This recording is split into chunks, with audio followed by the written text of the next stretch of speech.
In 1934, a 19-year-old poor farm boy named Chung, who had no money, no education, and sometimes not even food to eat, decided to run away from his hometown for the fourth and final time, hoping to escape poverty. But just a few decades later, that same boy would go on to start a car company and build a billion-dollar empire, the company we all know today as Hyundai. However, life wasn't easy for him. Throughout his life, he faced countless failures, endless problems, and sometimes he even lost his own business. This is the incredible rags to riches story of Hyundai and its founder, Chung Ju-Yung.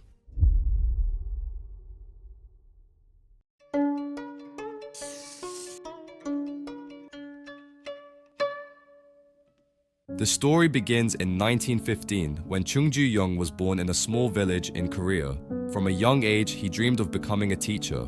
But life didn't go the way he hoped. His family was very poor and couldn't afford his education. And since he was the oldest of 7 children, he had no choice but to sacrifice his dreams. At age of 14, he dropped out of school and started working full-time on the farm with his family.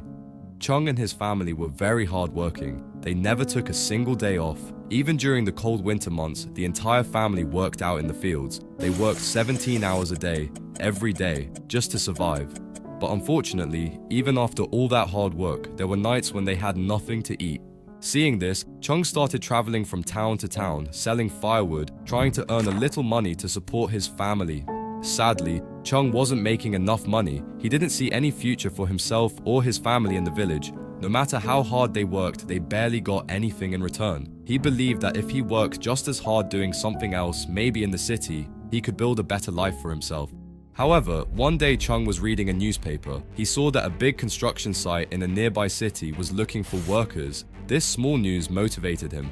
He didn't want to spend the rest of life working on the farm like his father, so around this time, he made one of the hardest decisions of his life. He decided to run away from home. Chung was just 16 years old when he ran away from home and reached a nearby city called Koan. There he got a job as a construction worker. The pay was low, but Chung didn't care. He was just happy. It was better than farm life, and for the first time he was feeling proud of himself. But sadly, it didn't last long. Just 2 months after he ran away, Chung's father found him and brought him back to the village. It was already too late though, because Chung had tasted outside his village life and now he wanted more. Over the next 2 years, Chung ran away 2 more times, but both times he failed. His father always found him and brought him back home. One day, his father even told him, "You better not forget that you're just a farm boy who only finished the 6th grade. I hear Seoul is crawling with unemployed graduates. But who are you? A nobody. And a nobody like you isn't gonna make it."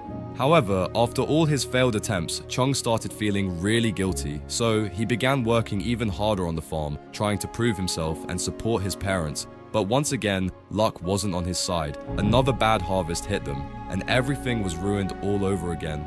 Chung had enough. He was tired of everything. He even hated his life. And for a moment, it felt like all hope was gone. But still, deep down, he knew one thing. Giving up wasn't an option for him. And that's when he made the decision that would change his life forever. He decided to run away from home for the 4th and final time. Also this time, he promised himself he would never return. He borrowed a small amount of money from a friend, and at the age of 19, with nothing but hope in his heart, Chung took a train and left for Seoul. In Seoul, he took on all kinds of odd jobs, from construction work to laboring and anything else he could find. He was known for working hard, and soon people around him started noticing it. Slowly, more work came his way, and it was here he started to save a little money, but still, he wanted something better. That's when he found a job at the Bokheung rice store. At this store, he worked as a delivery boy, delivering rice on his bicycle. Unlike his past jobs, this one was more stable. It gave him free lunch and dinner. He also received 1 bag of rice every month, which he didn't keep. He sent it to his home, hoping it would help his struggling family. However, the owner of the rice store was very impressed with Chung's work. Even though he had started from the bottom, Chung slowly earned the owner's trust. And within just 6 months, he was also given the role of an accountant. Soon, he was handling most of the important tasks at the store all by himself. For the next 2 years, everything was going well. And then, out of nowhere, his hard work paid off in a big way. The rice store owner had been struggling with health issues and realized he couldn't run the shop anymore. So he decided to sell the store to his most trusted employee. Suddenly, Chung became an employee to the owner of the shop. He was only 24 years old when he bought the store. He quickly changed its name to the Kyunggil Rice Store and started building a new customer base by offering low prices. His hard work paid off once again. The shop's profits kept growing every year. Soon, it became one of the most popular rice stores in town. Seeing this store's success, Chung was very happy. After all those years of pain, failure, and running from place to place, his life was finally getting better. The store was doing well, customers were coming in, and he was earning good money. It seemed like the struggle was finally over. Chung had made it and would go on to succeed for the rest of his life. Unfortunately, that was not the case.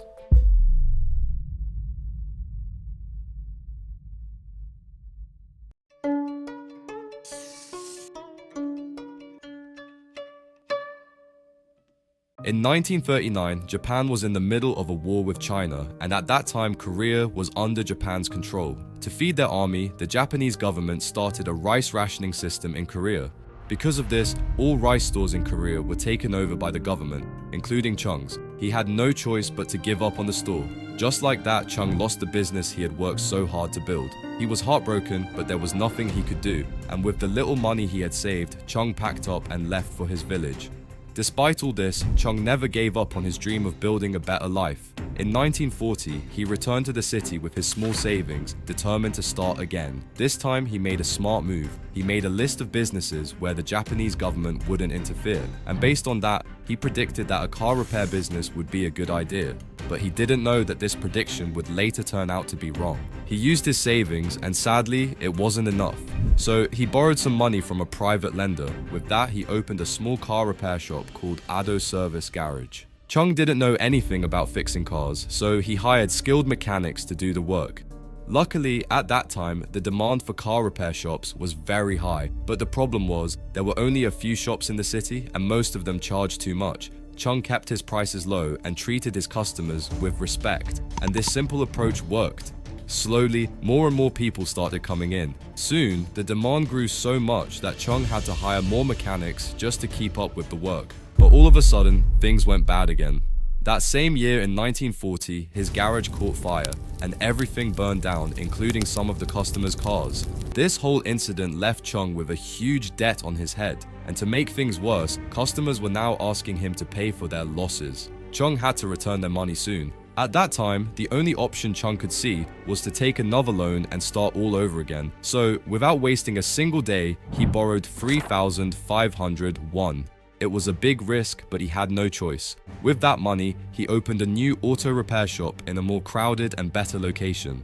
At that new location, he noticed that most other garages took nearly 10 days to fix a car, which was a big problem for customers. So Chung did the exact opposite. He hired more mechanics and started fixing cars within just 3 to 4 days, and that too at very affordable prices. Because of this, again, he quickly built a strong customer base. More and more people started coming to his garage. Over the next 2 years, Ado Service Garage grew fast and became one of the top auto repair shops in Seoul. With more than 70 people working for him, Chung was now doing better than ever. Business was booming and profits were strong. With this success, Chung was finally able to pay off all his loans, along with the interest. And now, he could finally focus on one thing, making his business even bigger. But before that could happen, something unexpected happened again, and it changed everything. Japan was in the middle of a Second World War with China, and in 1942, things took a bad turn for Chung. The Japanese occupation government took over his service garage and merged it with a steel plant to support the war. At the same time, tensions in Seoul were rising because of the war. And just like that, Chung was once again forced out of his own business. So just to do a little recap, since he ran away from home, he did several odd jobs. Then he found a rice store and later became the owner of it. But sadly, that store was taken over by the Japanese army. After that, he came back and opened a small garage. But again, disaster struck. A fire broke out and destroyed everything. Lastly, he borrowed some money and reopened his garage. But once again, it was taken over by the Japanese army because of the war with China. Now just imagine the kind of stress that comes from losing your business right in front of your eyes. Not once, not twice, but 3 times.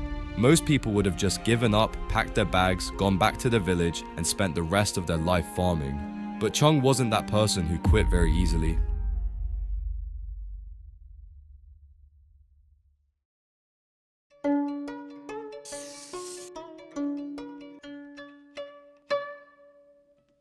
In 1945, the Second World War came to an end, and finally, Korea gained independence from Japan. With no more government restrictions, Chung reopened his service garage in 1946. This time, he gave it a new name, Hyundai Motor Service Center. They started by repairing old Japanese cars and US military trucks, and by the end of that year, business was doing good. His team grew from 30 to nearly 80 people, all thanks to the same strategy that had worked before: affordable prices and fast repair service. He had once again built a successful business, and this time, the Japanese government didn't interfere. By then, he had also brought his whole family to the newly formed South Korea. They all worked together and helped him run the business side by side. However, Chung used to get contracts worth around 300,000 to 400,000 won for his car repair work. But one day, he saw a construction company being paid nearly 10 million won for just one project. He was shocked. He had no idea a single job could bring in that much money. That moment opened his eyes, and right then, he made up his mind to start a new business, Hyundai Construction Company. At first, no one supported Chung's idea of starting a construction business, not even his own family, but he ignored all of them and went ahead anyway. In 1947, he officially started Hyundai Construction Company. In the beginning, the construction business was struggling, but slowly, Chung started getting small contracts, building US Army quarters, working on support sites, and repairing damaged buildings. With each new project, his team gained more experience and trust. Slowly but surely, the business started to grow, and by 1950, Hyundai Construction was finally making real progress. With this progress, Chung started dreaming big. He wanted to make Hyundai the best construction company in all of Korea. But as usual, before his dream could become a reality, things started to go wrong. In 1950, North Korea launched a sudden attack on South Korea. Chung had no choice but to shut down his business. With danger growing day by the day, he gathered his family and went to Busan, leaving everything behind. It was a painful moment. He had worked so hard and now everything was gone again because of the war. This was the third time Chung had lost his business because of war. However, Chung had somehow managed to save a little money, and just 2 months later, he returned to Seoul once again. This time, things were different. There was more work than he could handle. He reopened his garage and restarted his construction business. Slowly, things started getting better. Around this time, Hyundai's construction business started growing fast. The US 8th Army, which was helping South Korea fight against North Korea, gave most of their construction work to Hyundai. They needed things like tents, storage buildings, and army offices. Chung quickly realized something. The Americans had a lot of money, but they didn't have people who could finish the work on time, so he gave them exactly what they needed. He started with a small team, and if the payout was good, Hyundai was ready to take any job, no matter how difficult it was. Even during the war, when everything was difficult, Chung didn't stop. He was a man of his word. He always finished the work he promised. Because of this, the American army trusted him. Even after the war ended in 1952, Chung kept getting work from them. Later, when the South Korean government started rebuilding the country, making roads, dams, and bridges, they also chose Hyundai, and this changed everything. Hyundai helped build South Korea's biggest dam, the Soyang Dam, and one of the most important roads, the Gyeongbu Expressway. The company was now growing faster than ever.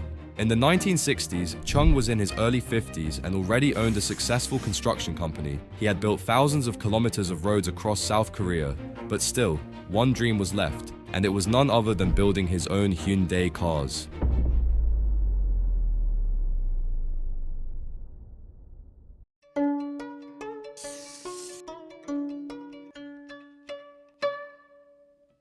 In 1962, the Korean government introduced a new rule. No foreign car companies could do business in Korea unless they partnered with a Korean company. The goal was simple: to grow Korea's own car manufacturing knowledge. At that time, Korea didn't have the technology or resources to build cars on its own. So, by learning from global brands through joint ventures, Korea wants to make their own cars. After seeing this, Chung realized it was the perfect time to turn his dream into reality. So without wasting any time, in 1967, he officially started Hyundai Motor Company. Around that time, Ford was also planning to enter the Korean market.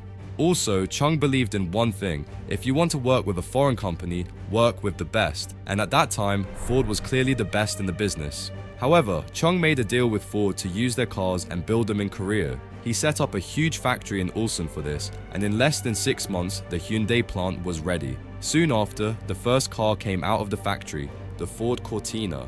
a car made for everyday people in the UK. And while the model was a huge success there, the Cortina turned out to be the complete opposite in South Korea. It was made for smooth roads, but Korea's roads were rough and underdeveloped, so in reality, the car was useless for most Korean drivers. Because of this, many people started doubting Chung and his dream. Some even told him to shut down his car business as soon as he could. But giving up was not in his blood. Chung went back to work and continued building cars. And over the next few years, as South Korea's roads got better, the Cortina slowly started selling more. For the next 2 years, things went well between Hyundai and Ford, but then things took a bad turn. Ford didn't want Hyundai to make its own cars, and on top of that, both companies fight over the ownership stake. Because of this, Chung became really frustrated and angry, so in 1974, he ended the contract with Ford and made a big decision to build a completely new car from scratch exactly the way he wanted. But little did he know, it wasn't going to be easy.